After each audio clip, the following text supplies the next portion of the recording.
Okay, the first thing I'd like to say is that I don't want anyone to run away with the wrong impression or an illusion of what I am or what I'm not. First of all, I'm going to just say what I'm not.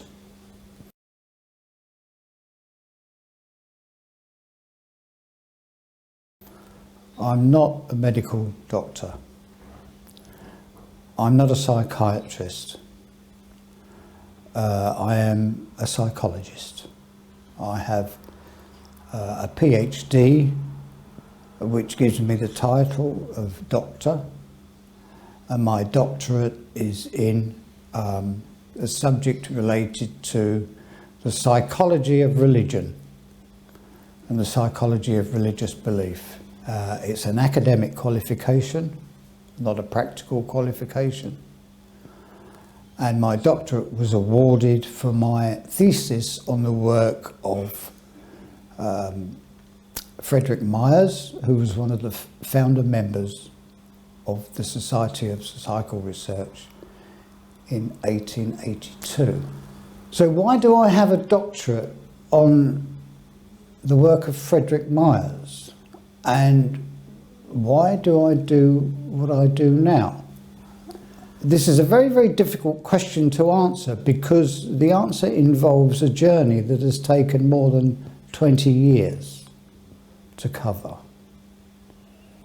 My investigation into these phenomena began more than 20 years ago when the economy collapsed and my business in the distribution industry, in computers and in exhibitions and conferences,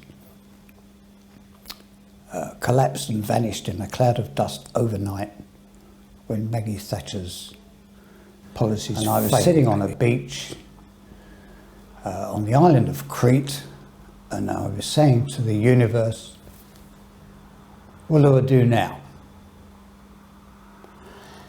And it was by asking that simple question, or to put it another way, dear God, what is happening here? I need answers, I need explanations. And then the strangest things began to happen.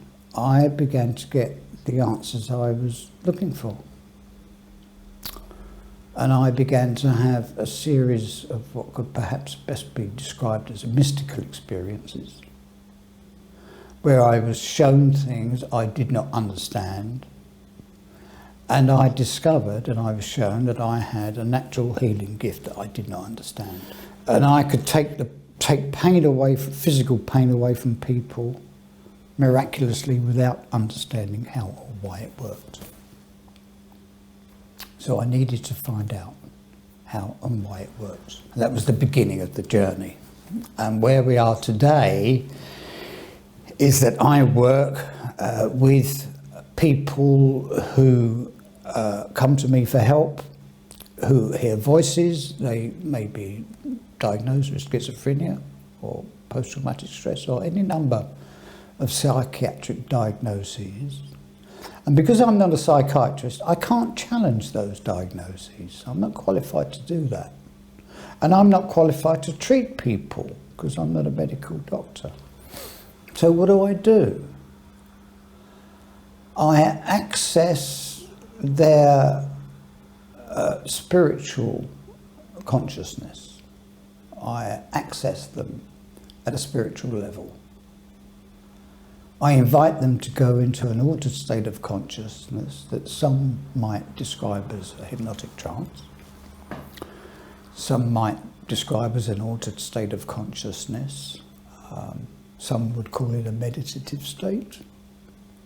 But whatever name you give it, it's not the normal everyday consciousness that we use as we go about our everyday business.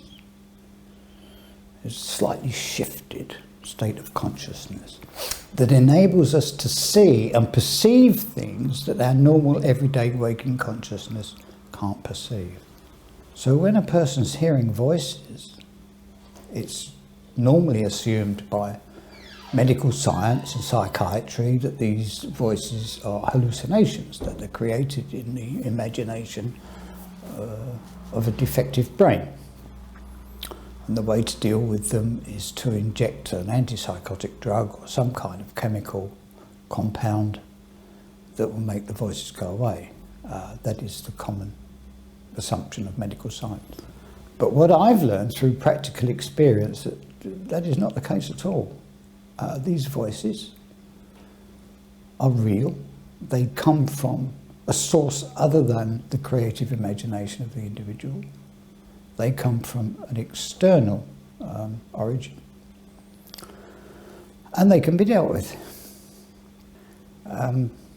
It's a very, very simple process that I can demonstrate very, very simply in 20 minutes to anyone. And what we've been doing here today is to actually demonstrate live with a man who's been hearing voices, not just hearing voices, he's been persecuted by a gang of voices for 20 years. And it's driven him to the point of suicide. And he came here today to be relieved of those voices by me, by a man who is not a medical doctor, not a psychiatrist, and has a PhD in the psychology of religion. And after 20 years, the man no longer hears voices. Thank you for listening.